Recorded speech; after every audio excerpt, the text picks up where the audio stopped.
மாண்புமிகு தமிழ்நாடு முதலமைச்சர் அவருடைய அறிவுரைப்படி ஏற்கனவே சென்னையில் இருக்கின்ற முக்கிய தலங்களை சென்னை உலா என்ற பெயரில் விண்டேஜ் பேருந்துகளாக ஏற்பாடு செய்து மாண்புமிகு துணை முதலமைச்சர் அவர்கள் துவக்கி வைத்தார்கள். அந்த பேருந்தானது 18 முக்கிய இடங்களை பொதுமக்கள் சுற்றி பார்த்து வருவதற்கான வசதியோடு ஏற்பாடு செய்யப்பட்டிருந்தது. ஹாப் ஆன் ஹாப் ஆஃப் என்ற முறையில் எந்த பேருந்தில் வேண்டுமானாலும் அவர்கள் 50 ரூபாய் கட்டணம் செலுத்தி ஏறிக்கொண்டால் அடுத்த பார்க்க வேண்டிய இடத்தை பார்த்துவிட்டு அடுத்து வருகின்ற பேருந்தில் ஏறி அடுத்த இடத்திற்கு பயணிக்கக்கூடிய வகையில் இதுவரை வெளிநாடுகளில் இருந்த அந்த சேவையானது தமிழ்நாட்டில் நம்முடைய தலைநகர் சென்னையில் மாநகர போக்குவரத்து கழகத்தின் சார்பாக ஏற்பாடு செய்யப்பட்டது. இப்பொழுது அதன் அடுத்த கட்ட விரிவாக்கமாக சென்னை உலா 2.0 என்ற முறையில் இந்த புதிய சேவை துவக்கப்பட்டிருக்கிறது. அந்த பேருந்துகள் குளிரூட்டப்பட்ட வசதி இல்லாத பேருந்துகள், நான் ஏசி பஸ்ஸஸ். இன்றைக்கு துவக்கப்படுகின்ற பஸ்ஸஸ் ஏசி பேருந்துகள். எனவே வருகின்ற கோடை காலத்தை ஒட்டி குளிரூட்டப்பட்ட ஏசி பேருந்துகளில் பயணிக்க விரும்புகிறவர்கள் இந்த பேருந்தில் பயணிக்கலாம். அந்த பேருந்து இயங்குகின்ற பாதைக்கு எதிர் சுற்று வட்டத்தில் இந்த பேருந்துகள் இயக்க இருக்கிறது.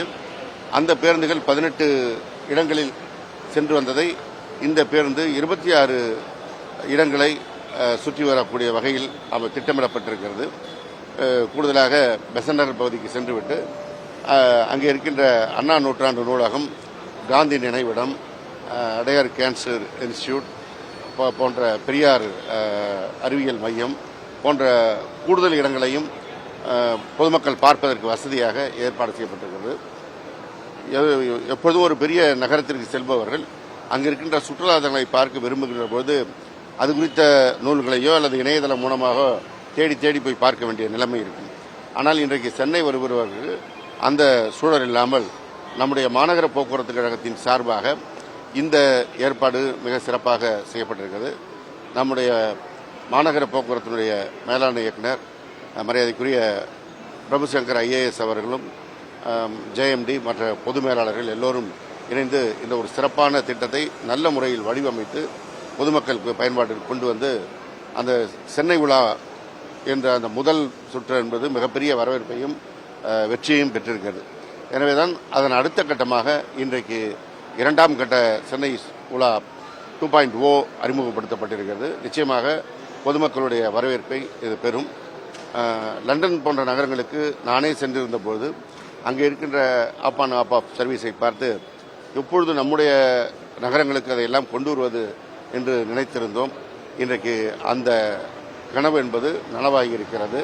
அதேபோல எல்லா சுற்றுலா தலங்களையும் இணைத்து பார்க்கக்கூடிய வசதியை தனியார் சுற்றுலா மூலமாகவோ அல்லது சுற்றுலாத்துறை மூலமாக செய்து வந்ததை இன்றைக்கு மாநகர போக்குவரத்தை ஒரு மிக பெரும் சேவையாக இன்றைக்கு துவங்கி இருக்கிறது. நிச்சயமாக பொதுமக்கள் இதை நல்ல முறையில் பயன்படுத்திக் கொள்ளக்கூடிய வாய்ப்பு இருக்கிறது. அடுத்தடுத்த கட்டங்களில் இது நிச்சயமாக செய்வதற்கான திட்டமிடல் இருக்கிறது. ஏற்கனவே கும்பகோணத்தில் இருக்கின்ற நவக்கிரக கோயில்களுக்கு அங்கே இருக்கின்ற கும்பகோணம் அரசு போக்குவரத்து கழக சார்பாக பேருந்து வசதி செய்யப்பட்டிருக்கிறது. இனி அடுத்த கட்டம் உதகமண்டலத்தில் சுற்றுலாத்துறை சார்பாக இயக்குவதாக இருந்த இந்த சேவை என்பது போக்குவரத்துறை சார்பாக இயக்குவதற்கு சுற்றுலாத்துறையின் எங்களிடத்திலே ஒப்புதல் அளித்திருக்கிறார்கள். எனவே ஒவ்வொரு பகுதியிலும் இது விரிவாக்கப்படும். ஆமாம், இது 100 ரூபாய் கட்டணத்தில் இந்த சென்னை உலா 2.0 இயக்கப்பட்டிருக்கிறது. நிச்சயமா அந்த புறநகர் மின்சார ரயில் சேவையை அவர்கள் நிறுத்துகின்ற போது முறையாக எங்களுக்கு தகவல் தெரிவிக்கவில்லை. தொலைக்காட்சி வாயிலாக அந்த பொதுமக்கள் அவதியுறுகின்ற செய்தியை பார்த்த உடனேயே மாநகர போக்குவரத்து கழகத்தின் சார்பாக கூடுதல் பேருந்து சேவை ஏற்பாடு செய்யப்பட்டு அந்த பிரச்சனை மேலமல்ல களையப்பட்டது. மாண்புமிகு தமிழ்நாடு முதலமைச்சர் அவர்களும் தொலைக்காட்சி வாயிலாக அந்த செய்தியை பார்த்தவுடன் எங்களை தொடர்பு கொண்டு அதற்கான நடவடிக்கை என்ன எடுத்திருக்கிறீர்கள் என்பதை கேட்டார்கள். கூடுதல் வசதி பேருந்து வசதி செய்து தர வேண்டும் என்று உத்தரவிட்டார்கள். தொடர்ந்து கண்காணித்து அதற்கான நடவடிக்கை எடுக்க உத்தரவிட்டிருக்கிறார்கள்.